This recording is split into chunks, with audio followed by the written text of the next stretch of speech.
What happens at a Food Truck Friday event, and how can you attract more than your fair share of attendees? Today I'm going to share my experience from this past Friday night and how some food trucks earned my business and how other food trucks chased me away forever.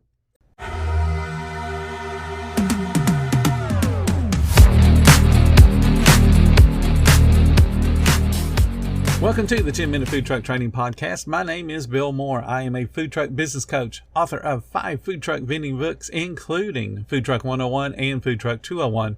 This podcast is all about helping you start and grow your food truck business. I was never really a runner. The way I see running is a gift, especially when you have stage 4 cancer. I'm Anne. I'm running the Boston Marathon, presented by Bank of America. I run for Dana-Farber Cancer Institute to give people like me a chance to thrive in life, even with cancer. Join Bank of America in helping Anne's cause. Give if you can at BofA.com/supportAnne. What would you like the power to do? References to charitable organizations is not an endorsement by Bank of America Corporation. Copyright 2025. I live in a small town in the panhandle of Florida. Our population is a whopping 6,200 people. We have many resident food trucks that open 5 and 6 days a week, and they rarely leave town. But they're all taco trucks. The remaining trucks that at least have an address in Funiac Springs, Florida, travel a circuit. They go to other small towns and cities all up and down the Gulf Coast. Some of them have a really good reputation, and others not so much. Our town puts on a Food Truck Friday event the 4th Friday night of every month. It lasts from 5 until 8 p.m. And generally, they have anywhere from 8 to 12 food trucks and will draw 400 to 800 people depending upon the weather and then what else is going on locally. Melissa and I attend every single one of those events unless it rains. As you may have already figured out, those 8 to 12 food trucks, they're traveling from other places around Florida and even Alabama to get to our little town. We have noticed food trucks driving as far as Dothan, which is in Alabama, Pensacola, Panama City. All of those are over an hour away from our little town. And what this does for our event is it gives us some variety since some of those trucks only come here once or twice a year. This past Friday, Melissa and I spent 3 hours at this event. We wanted to watch the trucks and we wanted to watch the crowds. We walked up and down the single block long event 5 different times, watching all the food trucks, watching the owners, watching the guests, watching the lines, and watching the interactions. We arrived at 4:30 and all the trucks that were there were prepping to be open at 5. There was one truck that was hung up in a wreck on the interstate and didn't even get to the event until 10 minutes until 5. They were obviously upset they were late and they were hustling to get set up. Half of the trucks, when we got there, were ready to sell food. The other half had their windows down and they were still prepping right up until 5 o'clock. One of the trucks that was open, or at least they had their window open, we couldn't tell if they were serving food or not, they were blasting their music. They were playing a radio station, and I do mean they were blasting it.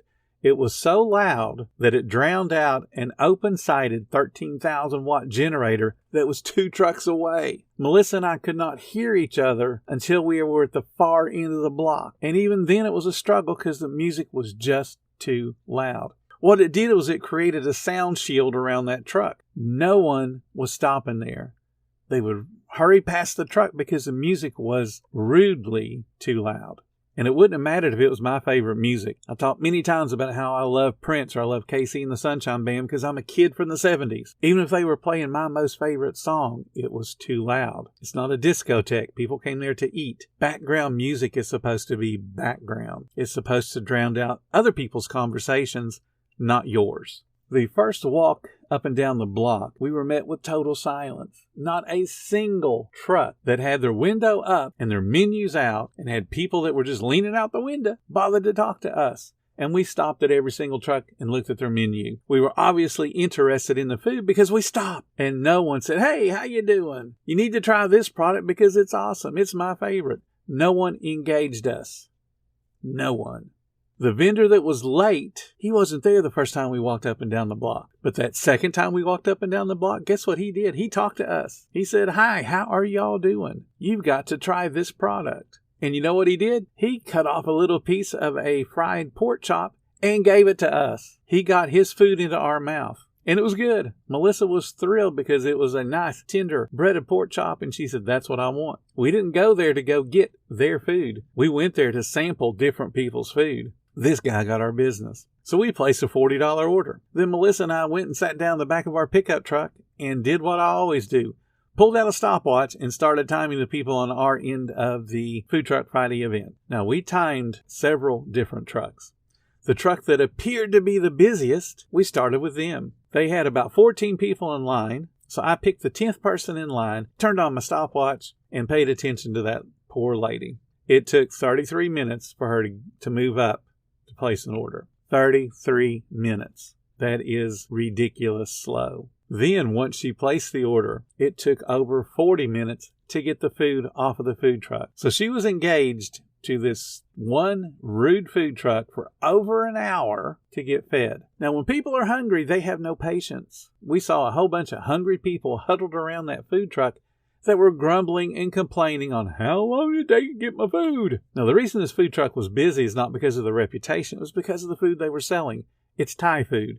We don't have a lot of Thai food options in Defeating Springs, Florida. We have a ton of Mexican, but we have very little Thai food. We have very little Oriental food in general. They were busy based on their cuisine. They were busy based on the promise of flavor, but they didn't deliver on the other unstated promise, and that is great service. Slow is never great, and they lost sales from it. That 10th person in line was really, like I told you, the 12th or 14th person, and we watched people behind her join the line and then leave 10, 15 minutes later because the line wasn't moving, or it certainly wasn't moving fast enough. Now, those people that would leave would go somewhere else and buy food from a different food truck. So in those 3 hours, that Thai truck put through 60 people. Now, our estimate of attendance was about 500 to 600 that night. We counted the crowds 2 or 3 different times as we walked up and down them. So we feel pretty confident there was about 500 to 600 people that came to the event, which sounds like they got their fair share. If they got 60 people, 10 food trucks divided by 600 is 60 people. Sounds awesome. Except one of the food vendors was lemonade only. One of the food vendors was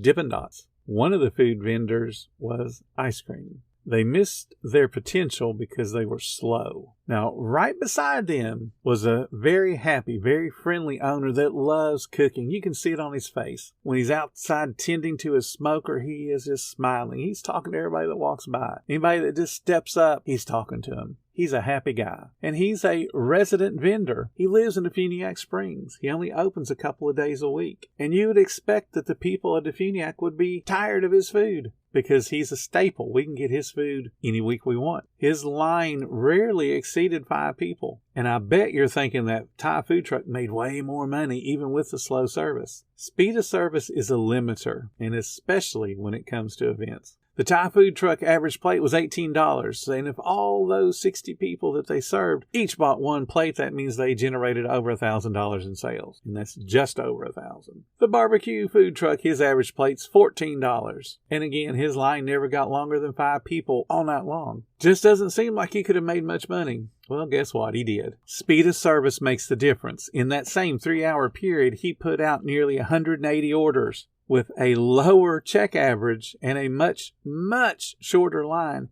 he exceeded $2,000 in sales, double what the vendor with the longest line did. Speed matters, service matters, and my question for you is how much money are you leaving on the table when you attend events like this? Join me again later this week because I'm going to go through some observations of what made this event great for some people and not great for others. Thank you so much for listening to the 10-Minute Food Truck Training Podcast. If you're finding all the information helpful to your food truck business, please become a monthly supporter of the podcast. Just hit the support button or follow the link in the description. Every little bit does help keep us going. Join our Facebook group. It's called Food Truck Training. We have a whole bunch of awesome members at all different levels, from brand new beginners to decades-old veterans. They've all got your back when it comes to helping you with your food truck. And again, thank you for listening. Come back tomorrow because you know I got plenty more to say when it comes to helping you and your food truck business grow.